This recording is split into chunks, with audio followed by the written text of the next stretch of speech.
Une lettre. Vous venez? Avec plaisir, monsieur.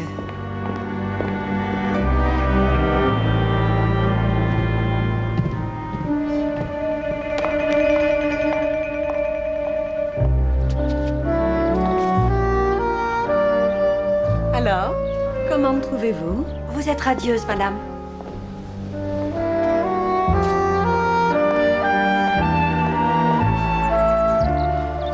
La soirée s'annonce divine. Je n'arrive pas à croire que tout va comme je le désire.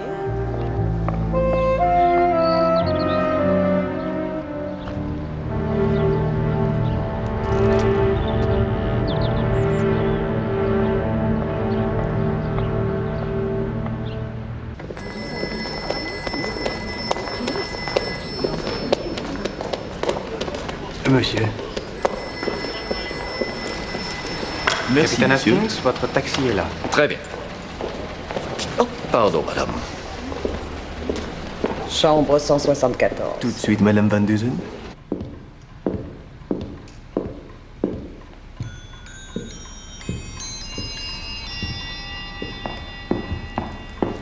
Merci, Thompson. C'est très bien. Monty, Oui, ma chère. la table. Elle est dressée pour 13. Vraiment? Ah oui, effectivement, c'est à cause de Lady Edgeware. Pourquoi? Elle avait annulé, j'ai donc invité le jeune Ross à se joindre à nous. Il a accepté, mais maintenant elle vient. Ce qui fait 13 couverts. Mais ça porte malheur, je crois. Je dirais plutôt que c'est le contraire. J'ai très envie de la connaître. C'est une femme brillante. Ah, notre première invitée.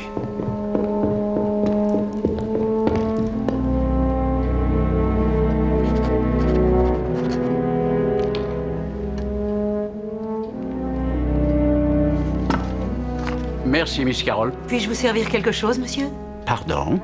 J'ai envie de boire un verre et je pensais que vous Revenez voudriez... sur terre, je vous prie. Croyez-vous vraiment que je boirai avec vous? Mais je ne Vous voulais rêvez pas... au-dessus de votre condition, Miss Carroll. Peut-être est-il temps que vous cherchiez un autre travail. Sortez.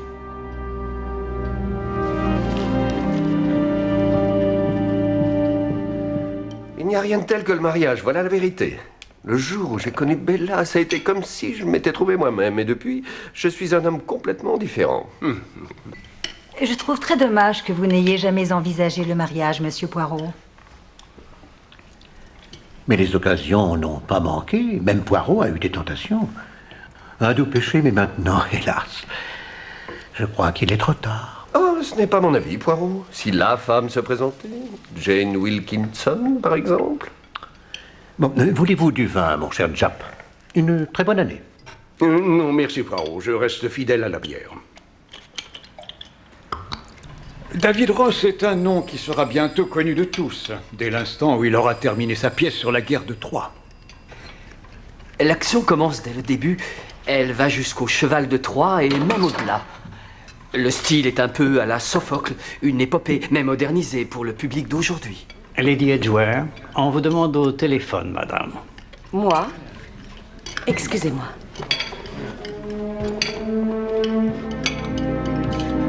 L'histoire du cheval de Troie.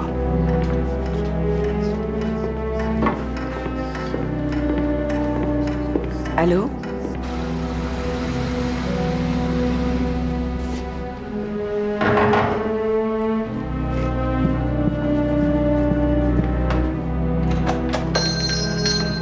Brian?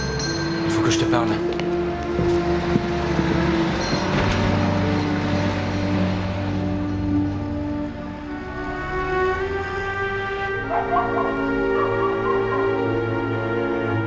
Je savais que tu réussirais.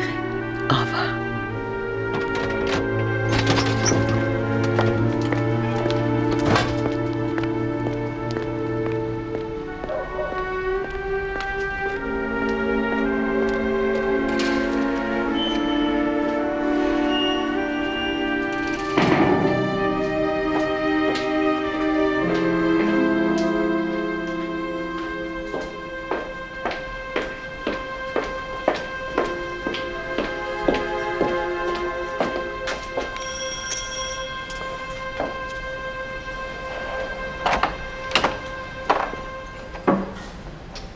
Vous êtes Alton, n'est-ce pas? Mon mari est-il là?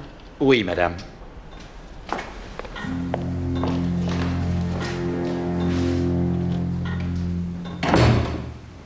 Merci, Alton. Je connais le chemin. Bien, madame.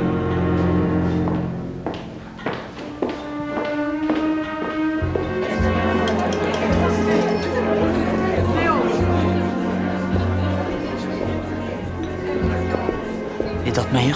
Ils sont restés dans la salle. Alors allons-y.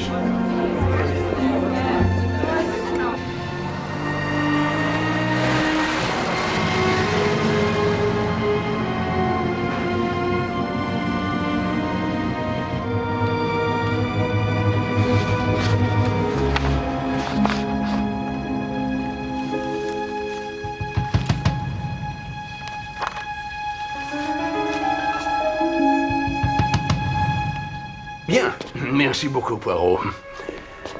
Je dois dire que vous êtes un cuisinier hors pair. Merci, mon cher Jap. C'est assez curieux, nous voilà tous les quatre à nouveau réunis. Mais il y a un invité qui manque. Et qui? Le cadavre. C'est lui qui nous réunissait. Il y a un peu de vrai en réalité. Rassurez-vous, Poirot, dès qu'on saura que vous êtes revenu, il y aura du crime dans l'air. Je vous en prie.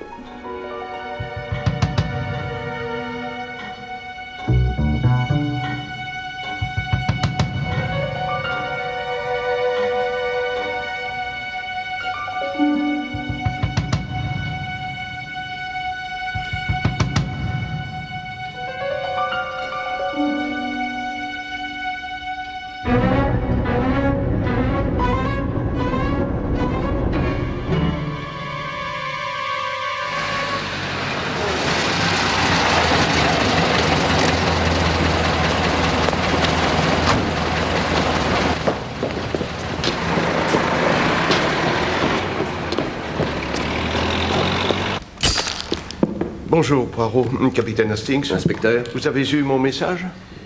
Oui, inspecteur principal, et nous sommes accourus. Je ne croyais pas si bien dire hier soir. Un coup de poignard dans le cou vers 22 heures. A-t-on trouvé de l'argent, mon cher Jap? De l'argent? Et quand nous sommes venus ici, Lord Edgware avait demandé à sa banque une somme d'argent en francs. Et c'est vrai, il devait se rendre à Paris. On n'a pas trouvé d'argent. Mais je serais curieux de savoir ce que vous étiez venu faire ici. Il avait besoin de vos services? Non, inspecteur principal, c'est Lady Edgware qui m'avait demandé d'intercéder en sa faveur auprès de lui. Elle voulait que son mari accepte de divorcer. Ah, voilà quel est le mobile dans ce cas. Le mobile, inspecteur principal? Je savais déjà que c'était elle, mais je devais trouver le pourquoi. Bien, Alton, veuillez répéter à mes amis exactement ce que vous m'avez dit. Oui, monsieur. Hier soir, j'ai ouvert la porte à 9h30.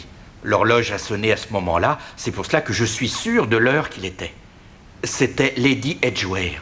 Elle a dit qu'elle voulait voir son mari et qu'elle trouverait le chemin toute seule. Vous l'avez vue entrer dans le bureau? Non, monsieur, mais je l'ai vue en sortir. Elle s'apprêtait à s'en aller. Est-ce vous qui avez découvert le corps? Oui, monsieur. Ce matin, à 8h, j'y étais allé pour ouvrir les rideaux. Alors, j'ai appelé la police. Pourriez-vous me dire, monsieur Alton, ce qu'est devenu l'argent français que votre maître a demandé hier? On l'a livré l'après-midi. Je suppose qu'il a dû être mis dans le coffre. Le notaire de Lord Edgware en a la combinaison. Vous travaillez ici depuis combien de temps, monsieur Alton? 1 mois, monsieur. Et combien de fois avez-vous vu Lady Edgware? 1 fois, monsieur. Mais je suis sûr que c'était elle. Je sais que c'était elle. Je la reconnaîtrais n'importe où. Et je l'ai très bien vue.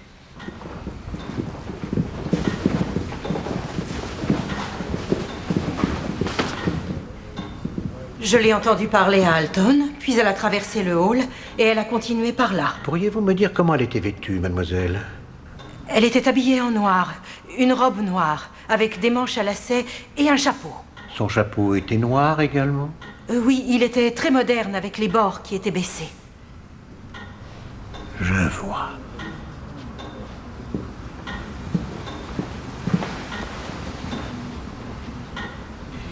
Et après qu'elle soit entrée dans le bureau, Pardon? vous n'avez rien entendu? Aucun bruit? Non, je l'ai dit, je suis allée me coucher.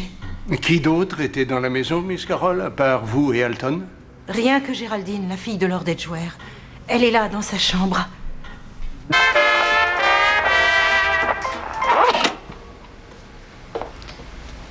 Je n'aimais pas mon père. Je suppose que je devrais vous mentir, mais pourquoi faire?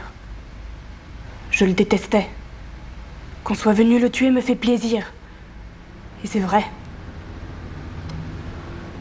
Je souhaiterais que vous nous disiez ce que vous avez fait hier soir, Miss Marge. Si vous y tenez. Je suis allée à l'opéra. Don Giovanni à Covent Garden. Je suis partie d'ici vers 7h et ne suis revenue qu'après minuit. Là, je suis allée directement me coucher. Satisfait? Êtes-vous allé dans le bureau de votre père? Non. Il y avait de la lumière sous la porte, mais je ne voulais pas le voir. Je n'avais jamais envie de le voir. Y a-t-il quelqu'un qui puisse corroborer vos dires? Interrogez mon cousin, si vous voulez. Ronald Marsh. Lui aussi était à l'opéra. En fait, en l'entracte, on a bu un verre ensemble. Pourquoi vous perdez votre temps à m'interroger? Pourquoi vous n'allez pas voir Jane? Lady Edgware? Elle est venue ici hier soir, je crois. Miss Carroll l'a vue et Alton aussi. Il me semble que sitôt ouverte, l'affaire est classée.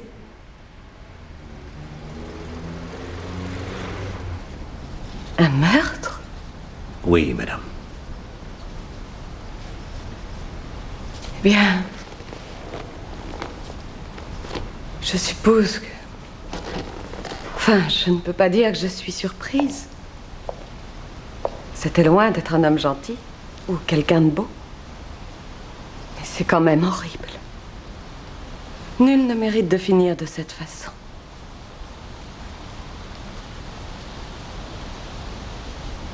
Mais pourquoi êtes-vous là? Monsieur Poirot, vous ne pensez pas que... Voudriez-vous nous dire ce que vous avez fait hier soir, Lady Edgware? Monsieur Poirot, vous étiez là quand j'ai changé mes projets. Je voulais rester ici, mais j'ai fini par aller à un dîner à Holborn. Qui était donné par Sir Montagu Corner. Oui. Il avait une douzaine d'invités. Demandez-lui, il vous le confirmera. Il y avait un jeune auteur de théâtre, Donald Ross. Il écrit une pièce sur la guerre de Troie. Il était juste en face de moi. Bon. S'il vous plaît, madame, voudriez-vous relater à l'inspecteur principal vos faits et gestes de la soirée dans leur intégralité? Bien sûr, oui. Hier soir, je suis partie vers 7h et je suis passée d'abord au Piccadilly Palace Hotel. Oh, c'est là que je suis descendu. Pardon. J'avais rendez-vous avec une Américaine. C'était Mrs. Van Duzen. Elle a écrit une pièce, mais pas très bonne. Nous en avons parlé pendant une vingtaine de minutes. À 7h30, je l'ai quittée. Je suis allée en taxi à Holborn. Je suis restée au dîner chez les Corners jusqu'à minuit passé, puis je suis rentrée directement chez moi. À aucun moment, vous n'avez quitté la table? Si, une fois. J'ai eu un coup de téléphone à 9h30 environ. Qui vous appelait? Ça a été très curieux. Une voix a dit « Est-ce que c'est Lady Edgware ?» Quand j'ai dit que c'était moi, on a ri et raccroché le téléphone. J'y ai vu une simple plaisanterie douteuse. Et cette voix, madame, était celle d'un homme ou d'une femme? Une voix féminine, je crois. Donc, vous dites bien qu'à part cette histoire de téléphone, vous n'avez pas quitté la pièce? C'est exact. Cher inspecteur, je suis la dernière personne à vouloir la mort de mon mari. Surtout après ce que m'a annoncé Monsieur Poirot. Il n'était plus rien pour moi. Plus rien. Alors, inspecteur principal, maintenant on commence à y voir clair. Pas moi, en tout cas. Non, c'est vrai? Bon, alors, hier soir, Lady Edgware avait décidé de rester seule dans son appartement. Elle avait déjà prévenu qu'elle n'irait pas à ce dîner à Holborn. Autrement dit, tout le monde savait qu'elle n'aurait pas d'alibi. Oui, c'est ça. Mais ce n'est qu'à la dernière minute qu'elle a changé d'avis, ce qui a dérangé les plans de l'assassin. Attendez une minute. Vous voulez dire que quelqu'un est allé à Regent Gate en se faisant passer pour Lady Edgware? C'était à mon avis une tentative délibérée de l'incriminer, oui. Il est heureux qu'elle soit allée à ce dîner, après tout. Voyons si elle y est bien allée, d'abord. Oh oui, elle était à ce dîner, je le confirme. Elle a vraiment été l'âme de cette soirée, Monsieur Poirot. Elle avait eu une bonne nouvelle. Cela avait un rapport avec son divorce. Je crois que c'était le fait que son mari était d'accord. Vous étiez présent aussi, Monsieur Ross? Oui, j'étais juste en face d'elle. Est-ce qu'elle a beaucoup parlé d'elle, Monsieur Ross? Eh bien, pour être honnête, c'est surtout moi qui ai parlé. Oui, mais elle était d'humeur très joyeuse. Et pour une bonne raison, avec l'accord pour le divorce, elle pouvait enfin donner suite à ses projets avec... Je suis sûr que vous savez qui. Non, monsieur, je ne sais pas qui. Le duc de Merton. Une des plus grandes fortunes d'Angleterre. Il a des propriétés dans tout Londres. Ma femme rêve de l'avoir à sa table. Et ils se connaissent déjà depuis longtemps, Lady Edgware et le duc? Non, ils ne se connaissent que depuis peu de temps. À mon avis, ça a dû être le coup de foudre. Est-il vrai que Lady Edgware ait été appelée au téléphone au cours du dîner? Oui, voyons, comtesse.